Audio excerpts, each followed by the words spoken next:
con Matías de la Maza y Rodrigo Sánchez. Ha sido tema de conversación durante toda esta semana, por lo menos acá en Chile, que hemos visto las protestas a distancia, pero ha sido tema de conversación durante todo el año. Las redadas que la Agencia Migratoria de Estados Unidos, el ICE, ha realizado en contra de los migrantes ilegales, pero muchas veces de una manera que termina siendo extremadamente polémica e incluso con resultados fatales. Solo en la ciudad de Minneapolis 2 personas han muerto en medio de protestas en contra justamente de esta agencia, en instancias en donde inicialmente el gobierno estadounidense justificó estas muertes, calificó a las personas que fueron abatidas por esta agencia ICE como personas que estaban realizando actividades peligrosas de provocación o incluso de terrorismo doméstico. Pero la verdad es que ya en el último caso, el caso de un ciudadano que se llama Alex Pretis, enfermero, se pareciera haber salido un poquito de control. Y de control me refiero porque la tesis de la Casa Blanca, la verdad, no se sostuvo mucho. Las imágenes han mostrado una realidad distinta a la que trataron de imponer, hasta el punto que pasó algo muy inédito, que es que el mismo presidente de Estados Unidos, Donald Trump, tuvo que echar un poquito marcha atrás respecto a sus declaraciones e incluso bajarle el tono. Queremos entender lo que está pasando en Estados Unidos. Lo hacemos con Guido Larson, académico de la Facultad de Gobierno de la Universidad del Desarrollo. Guido, ¿cómo estás? Muy buenas tardes. Hola, buenas tardes. Gracias por invitarme a hablar con ustedes. Guido, primero hagamos una descripción de lo que es esta agencia, el ICE, ¿no? Porque acá no tenemos un equivalente a una agencia migratoria con fuerza policial de la forma en la que la hemos visto en Estados Unidos. Claro, es una agencia que emerge en el contexto post-atentado a las Torres Gemelas, donde hay una reorganización muy significativa de toda una serie de agencias que estaban controlando, evaluando, diagnosticando y eventualmente ejecutando políticas contra la migración. Es una agencia cuyo departamento inmediato es el Departamento Homeland Security, vale decir, seguridad interna de asuntos domésticos del Estado, y que ha tenido una acción, yo creo, relativamente constante a lo largo del tiempo, en términos de fiscalización, en términos de ejecución de política, en términos también de detención de inmigrantes ilegales y otro tipo de asuntos concernientes finalmente a su estructura interna, pero evidentemente ha tomado un perfil claramente muy distinto a partir de la asunción del segundo mandato de Donald Trump, donde se le entregan nuevos poderes, donde se le entregan nuevo presupuesto y donde se estira, si se quiere, la potestad que tiene legal y constitucionalmente esta agencia para llevar a cabo la serie de redadas que ha estado tomando, y esa es, creo yo, una de las razones por las que ha estado en la discusión pública. Ahora, respecto a la situación que se ha visto justamente en Minneapolis, Guido, pareciera, y lo mencionaba recién, que la tesis inicial de la Casa Blanca de tratar de culpar esto a los manifestantes, incluso en las personas abatidas, como, bueno, lamentablemente terminan siendo abatidas en el marco de acciones que están dentro de los protocolos de ICE, finalmente se empieza a caer un poquito. ¿Qué es lo que ha pasado de tal forma que incluso el mismo Donald Trump ha tratado de bajar el tono respecto a sus declaraciones iniciales con esta polémica? Bueno, yo creo que el video que fue grabado desde distintos ángulos del episodio particular de Alex Pretis, bien elocuente, en términos de que había una contradicción aparente entre lo que la autoridad decía, no solamente en torno a quién era Alex Pretis, que fue calificado como un terrorista doméstico por Kristi Noem, ¿no es cierto?, la directora del Homeland Security, sino que además se calificó su acción como una acción temeraria en un contexto de una redada legal. Y al menos las imágenes parecen notar en realidad a un sujeto que está intentando resguardar la seguridad física de una mujer. Este sujeto es intentado ser controlado físicamente, cae al suelo, y acá es donde la forénsica y la investigación va a tener que determinar exactamente qué es lo que ocurrió. De lo que yo he podido ver aparentemente, y quiero recalcar ese punto, aparentemente, la pistola que el sujeto llevaba portada, y que está de hecho en condiciones legales de hacerlo, se disparó cuando uno de los policías se la arrebató. Y eso es lo que impulsa finalmente a que el resto de los agentes descargara algunos disparos sobre el cuerpo de esta persona, causando su fallecimiento. Entonces creo yo que hay un elemento asociado a exactamente cómo ocurrió lo que ocurrió, pero al menos las imágenes me parece de que no hacían posible sostener esta idea, más aún con la biografía de esta persona, que es un enfermero, una persona que trata a veteranos de guerra, que era respetado por sus colegas y por sus amigos, etcétera. Entonces, todo ese intento, ¿no es cierto?, de imponer una narrativa parece que ha ido perdiendo. Guido, aquí se ha planteado, al menos desde las autoridades del gobierno de Donald Trump, que este cuerpo de operaciones, ICE, tiene fracciones de segundo para tomar decisiones en terreno y que ellos evidentemente tienen la facultad de poder utilizar armas para controlar este tipo de manifestaciones, pero creo que hay una discusión que es sumamente también pertinente y que en nuestro país se ha dado en el marco de algunas iniciativas como por ejemplo la de infraestructura crítica relacionada con el apoyo de las Fuerzas Armadas a determinadas labores del control del orden público o de lugares sensibles en el fondo del funcionamiento del Estado. ¿Cuáles son las reglas específicas de uso de la fuerza que aplica ICE puntualmente para el control de las manifestaciones? ¿Qué tantas facultades tienen ellos para actuar? Porque en las imágenes que hemos visto en las últimas semanas parece ser que ellos son sumamente frontales y que esperan poco tiempo para poder tomar decisiones duras en el control de las manifestaciones.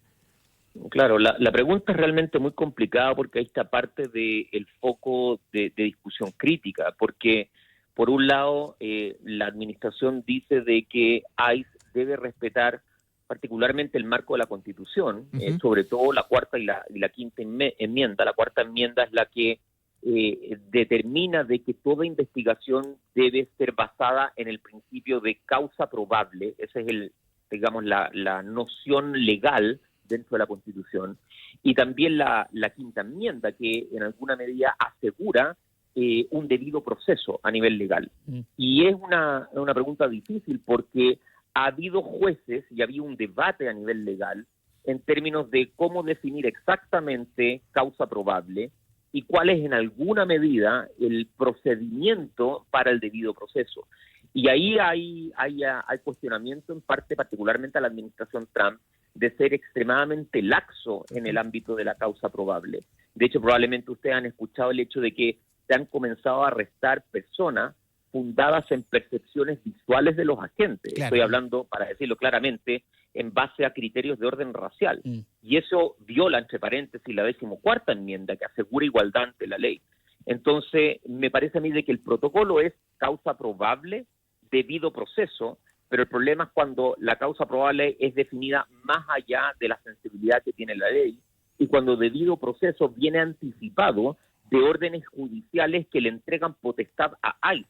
De hecho, hay una orden judicial que le permite a ellos hoy día entrar a un domicilio privado sin la necesidad de contar con la aprobación de una resolución de justicia. Y es ahí, creo yo, donde está el problema y por qué razón también se ha estado judicializando a la misma agencia sin tener hoy día una respuesta. Entonces, en esa confusión y en esa opacidad legal es donde muchas veces ocurren este tipo de tragedias. Es muy interesante lo que planteas, Guido, porque da la sensación de que ICE tiene, al menos desde el punto de vista de cómo se ha aplicado la ley, podríamos decir, espaldas judiciales para poder actuar, tiene espaldas políticas desde el punto de vista del apoyo del Ejecutivo, en este caso del presidente Donald Trump, que a todo evento los ha defendido, pero hay un tercer pilar probablemente que es muy importante que tiene que ver con la opinión pública.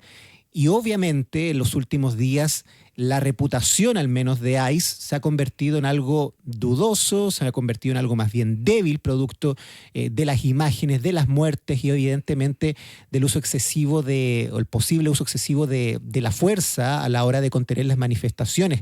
¿Qué tanto crees tú que influye el hecho de que en la opinión pública, quizás en los sondeos de opinión, las encuestas, baje eventualmente la aprobación de los actos de ICE para controlar las manifestaciones y esto puede eventualmente también afectar la propia aprobación de Donald Trump, considerando que él ha apoyado todas las operaciones que ellos han hecho? Hoy vimos la primera señal de debilidad, podríamos decir, en sus declaraciones cuando dice que se tiene que investigar todo y que de hecho pone en duda también la continuidad de ellos en Minnesota. Sí, yo creo que es incidente con un matiz muy significativo que me parece que es importante mencionar, y es que si uno va, por ejemplo, a la última encuesta que publica el New York Times un día después de la muerte de Alex Pretty, 53% de los norteamericanos consideraban excesivo el modo de operar de ICE. Sin embargo, cuando uno desagrega ese resultado y lo hace y lo correlaciona en función de identificación ideológica, el grado de separación que existe entre la manera en que perciben la acción de ICE un republicano respecto a un demócrata es absolutamente sideral. Casi el 80% de los republicanos política. Y eso entonces manifiesta, por un lado, un grado de polarización política. Y eso entonces manifiesta, por un lado, un grado de polarización absolutamente increíble, digamos, en el ámbito de la política norteamericana. Y dos, que posiblemente también acá hay, aunque sea un tanto feo decirlo, acá también hay una especie de uso selectivo en la manera en cómo opera esta misma política, particularmente teniendo en consideración que estamos en un año electoral en los Estados Unidos y que se han estado levantando alertas. El último de ellos fue Ted Cruz, que dijo abiertamente de que si esta política continúa en esta dirección, vamos a perder la Cámara de Representantes y el Senado en noviembre de este año.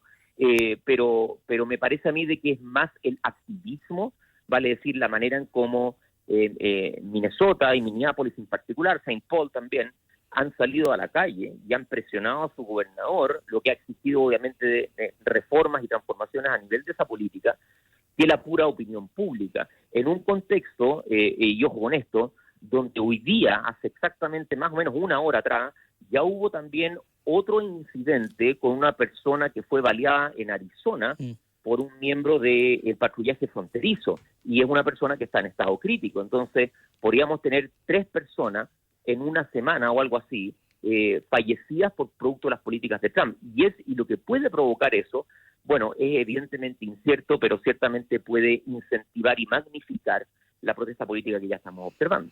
Justo hoy día, además, Guido, publica ICE este listado público que lo titulan como Arrestados, lo peor de lo peor, en donde hacen un desglose de las distintas personas que hoy en día están recluidas justamente y esperando su expulsión tras haber sido capturadas por este servicio. Y en ese listado, si uno hace filtrar chilenos, aparecen por lo menos 42 compatriotas. Te quería preguntar si esto nos da para sentirnos infamemente especiales o sencillamente tiene que ver con la operativa día a día justamente de este organismo. No, yo creo que está la cantidad de problemas de inmigración ilegal que probablemente vamos a encontrar personas de casi todas las ciudadanías del mundo, en un contexto donde esta política, si se le mide solamente en base a eso, ha tenido éxito. El día de hoy, de hecho, se publicaron los resultados del último censo en los Estados Unidos y se proyecta que de 2,5 millones de inmigrantes ilegales, esa cifra baje a 360.000 a finales de este año. Entonces, una caída dramática que creo yo que está, al menos desde el punto de vista de la administración, enfatizando esa práctica. Pero claro, como insinuaban ustedes, con un efecto político y social que puede traducirse a mayores. De hecho, la situación en Minneapolis es muy seria. Hay mucha presión, hay mucha rabia contenida. Y bueno, nosotros tenemos amplia experiencia cuando esa afectividad no se gestiona de forma adecuada y cuando un evento particular puede finalmente desencadenar una movilización masiva que puede tener carácter violento. Entonces creo yo que en ese escenario sociológico estamos. Guido Larsson, académico de la Facultad de Gobierno de la Universidad del Desarrollo, muchas gracias por habernos acompañado esta tarde. Importante justamente aclarar lo que está pasando en